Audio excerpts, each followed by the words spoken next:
What's up YouTubers, my name is Jaden and Parr, and today I'm going to be making my first video on reviews on movies. I'm a big movie fanatic. Ever since I was a kid, I was born, raised, and lived with movies. Movies are a big part of my life. I mean, I basically got a huge collection just right here in my, between my living room and my kitchen as well. See, my first video today is going to be about the Marvel Cinematic Universe. The Marvel Cinematic Universe is an entire franchise of one character to another that is part of the same universe together. They're all based off of Marvel Comics by Stan Lee and Jack Kirby as well.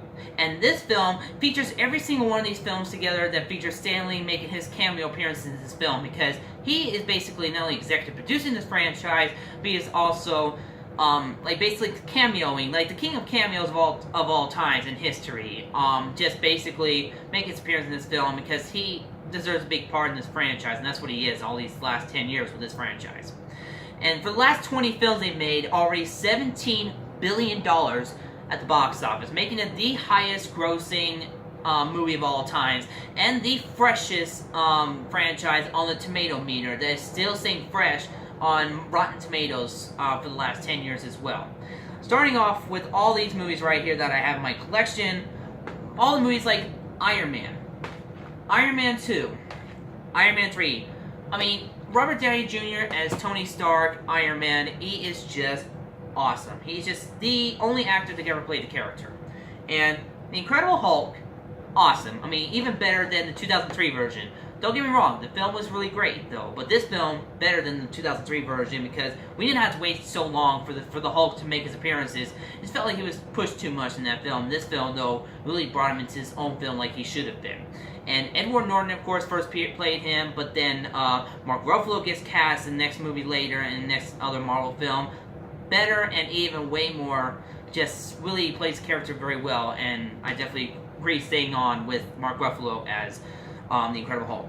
And these other films, Thor, The Dark World, and Thor Ragnarok, all these films, really great. Third one, my favorite personally, especially with Hulk and Thor coming in this film together in Thor's own movie, and then fighting against Ragnarok for Asgard and everything, just great.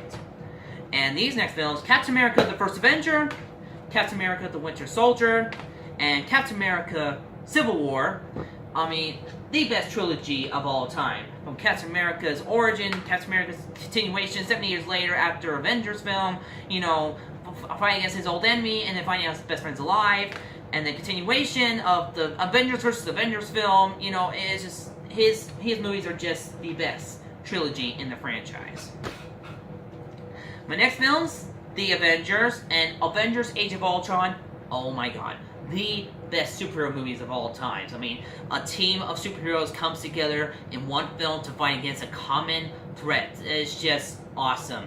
I mean, from Loki and the Chitauri aliens, from Hydra to Ultron and his robot army is just mind-blowing. The Avengers fight against, as it was in the comics. And the Guardians of the Galaxy Volume 2, I mean, wow, amazing. Like a space version of the Avengers, but for the galaxy and not just Earth. And, I mean, the entire cast is amazing. Drax is funny, and Peter Quill funny and awesome, badass. Nebula, super hot, so green. I wish I had a green girlfriend right now. And the villains like Ronan and Ego, Living Planet, and just everything about these films. They're just so great. I mean, one of the best two films in cinema history for a superhero and sci-fi movie at the same time. Just awesome. Ant-Man, I mean, wow. I mean, like one of the best superhero movies that also makes it more not only just superhero movie, but a family movie as well for the entire family to watch at the same time. Great villain, great story, you know, great heist kind of film. Like even way more awesome heist film as Ocean's 11 films and Now You See Me films as well. Doctor Strange, oh my god, Benedict Cumberbatch, one of my all-time favorite actors of all time.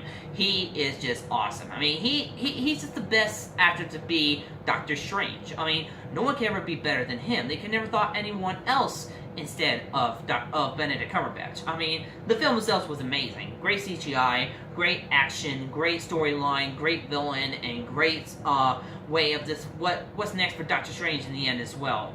And the after credit scene of him and Thor coming on, of course, that's when Doctor Strange appears in Thor Ragnarok, which is pretty awesome. I mean, this entire franchise, it's just all connecting to one character to another that really keeps this franchise going. Just awesome. Next films are Spider-Man Homecoming and Black Panther.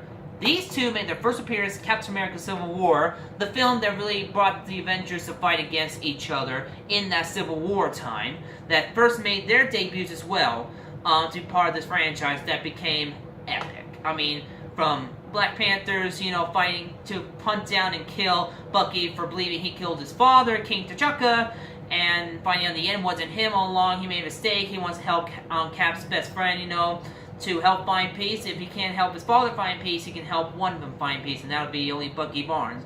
And that's what he's doing. So he's in this movie just being frozen, just trying to be in recovery. And as we know in this movie, it has to be his sister, Shuri, who's a very genius, like a Wakanda's version of Tony Stark as well.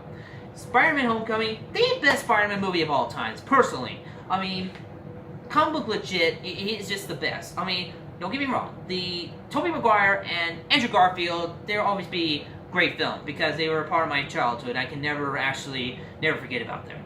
But as comic book legit movie, Spider-Man Homecoming is personally the best one, because how legit it sticks to the comics and how the villain in this film is like how it really is from his original storyline as well. It's just pretty epic. And Iron Man involved in this film, and knowing how he's gonna be bigger than this after his own film, being part of a franchise that's way more bigger than his own franchise, is just mind-blowing as well. Black Panther, you know, oh my god, this film was amazing. It had everything. Great story, great CGI, great action, great cast as well. I mean, the actor Chadwick Boseman, you know, just like Tom Holland as Spider-Man, they can never have thought any better actors play these characters. Eric Killmonger, played by Michael B. Jordan, excellent. Like, one of the best villains of all time, since Heath Ledger's the Joker in the Dark Knight movie. This film is just amazing at the same time. And then we have the other films that came out. Avengers Infinity War, oh my god. And then Ant-Man and the Wasp. I mean, Ant-Man and the Wasp, it was like one of the best sequels I've ever seen as well. I mean, it really brought back the great cast into this film and brought a couple new characters as well to be part of something big for this franchise to continue on. And then knowing that this film led up to after Civil War, and that led to Avengers Infinity War, and then to Avengers 4 as well, which is just mind-blowing at the same time. We have no idea what's going to happen in Avengers 4 or what's next to these characters, but we will find out once the next film comes out. And I'm like super geeking out and just right now impatient for this movie already now. And basically that is my review today for the Marvel franchise. For the last 10 years, for 20 films, $17 billion, being the highest rating score on Rotten Tomatoes in this franchise, I'm excited for another 10 more years of Marvel. Make sure to subscribe onto this channel if you'd like to hear more reviews about my personal reviews on movies. And if you like this film, like this video, click like on the button, and you know, just be ready for the next video that comes up. You know, because of my personal friend I know, his name is Andreas, he's a really dear friend of mine, and because of him I was able to do this video for the first time, and one is showing people, YouTubers, or anyone that's watching this to see my personal review about movies, and what better ones than the Marvel franchise to start off with. So thank you all for watching, and hope you enjoy the next one.